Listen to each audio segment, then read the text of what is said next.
अंत तक जरूर देखें और यह वीडियो आपके लिए बहुत ही ज्यादा महत्वपूर्ण होने वाली है, तो वीडियो को लाइक भी जरूर कर दें। सबसे पहली खबर के रूप में यह ट्वीट देखें। यह ट्वीट किया गया है स्वामी प्रसाद मौर्य जी के द्वारा, जो कि समाजवादी पार्टी में एक प्रमुख नेता हैं। यहाँ पर देख सकते हैं समाजवादी पार्टी के प्रमुख नेता स्वामी प्रसाद मौर्य जी का ऑफिशियल ट्विटर हैंडल है, जिसके द्वारा यह ट्वीट किया गया है, जिसमें सबसे पहली लाइन में उन्होंने लिखा है त्रुटि सुधार। अब त्रुटि सुधार उन्होंने क्यों लिखा है उसके बारे में हम आगे आपको बताएंगे, लेकिन सबसे पहले इस महत्वपूर्ण ट्वीट को देखिए। उन्होंने सबसे पहले नंबर पर लिखा है कि राजस्थान, गुजरात, मध्य प्रदेश, 3 राज्यों का जिक्र उन्होंने किया है। उन्होंने लिखा है कि राजस्थान, गुजरात एवं मध्य प्रदेश में आंगनवाड़ी कार्यकर्तियों को 12,000 रुपए एवं सहायिकाओं को 7,000 रुपए का मानदेय दिया जा रहा है, जबकि उत्तर प्रदेश में अभी भी आंगनवाड़ी कार्यकर्तियों को मात्र 5,000 रुपए और सहायिकाओं को मात्र 3,000 रुपए का मानदेय दिया जा रहा है। उसके बाद उन्होंने लिखा है कि अतः उत्तर प्रदेश सरकार से मांग करता हूं कि राजस्थान, गुजरात एवं मध्य प्रदेश की तरह उत्तर प्रदेश में भी आंगनवाड़ी कार्यकर्तियों को 12,000 रुपए और सहायिकाओं को 7,000 रुपए का मानदेय दिया जाए। तो इनके ट्वीट की जो पहली लाइन थी त्रुटि सुधार, वो उन्होंने क्यों लिखी थी, आइए देखते हैं। इसके पहले भी उन्होंने इस संबंध में एक ट्वीट किया हुआ था, जैसा कि यहाँ पर देख भी सकते हैं।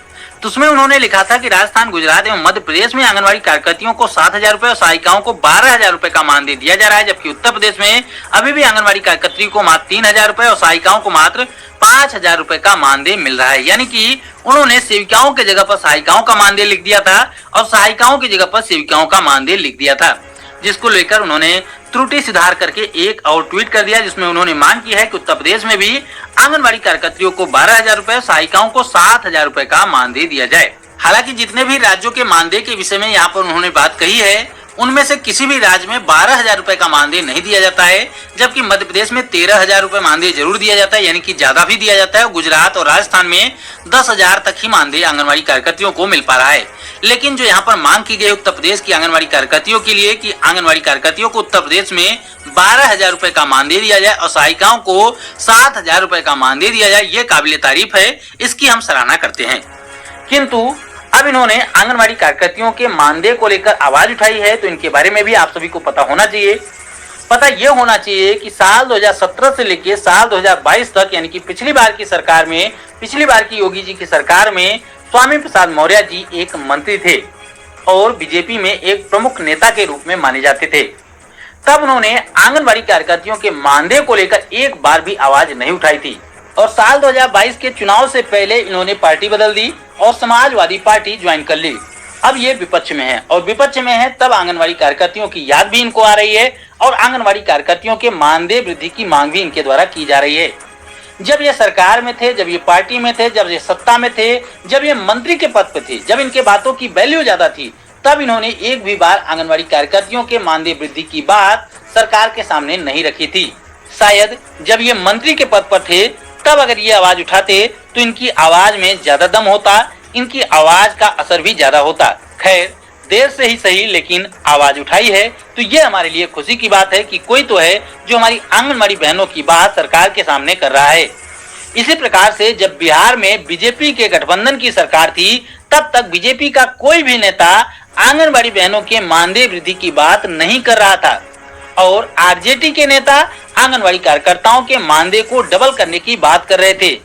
और अब सब कुछ उल्टा हो गया है, क्योंकि बीजेपी सत्ता में नहीं है और आरजेडी सत्ता में आ चुकी है। मानदेय को दोगुना करने का वादा करने वाली तेजस्वी यादव जी की पार्टी इस वक्त चुप्पी साधे बैठी है। इसी प्रकार से राजस्थान में कांग्रेस पार्टी का यह घोषणा पत्र देखें।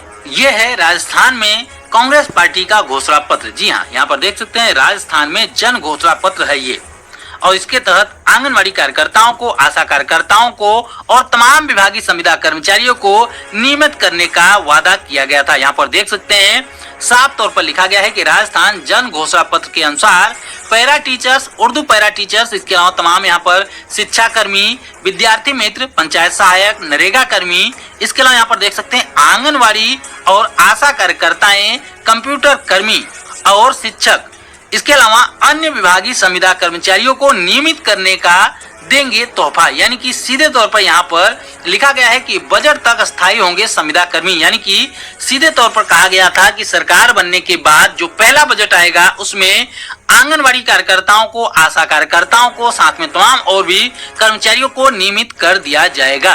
तो हम राजस्थान की कांग्रेस पार्टी से पूछना चाहते हैं कि क्या हुआ इस जन घोषणा पत्र का?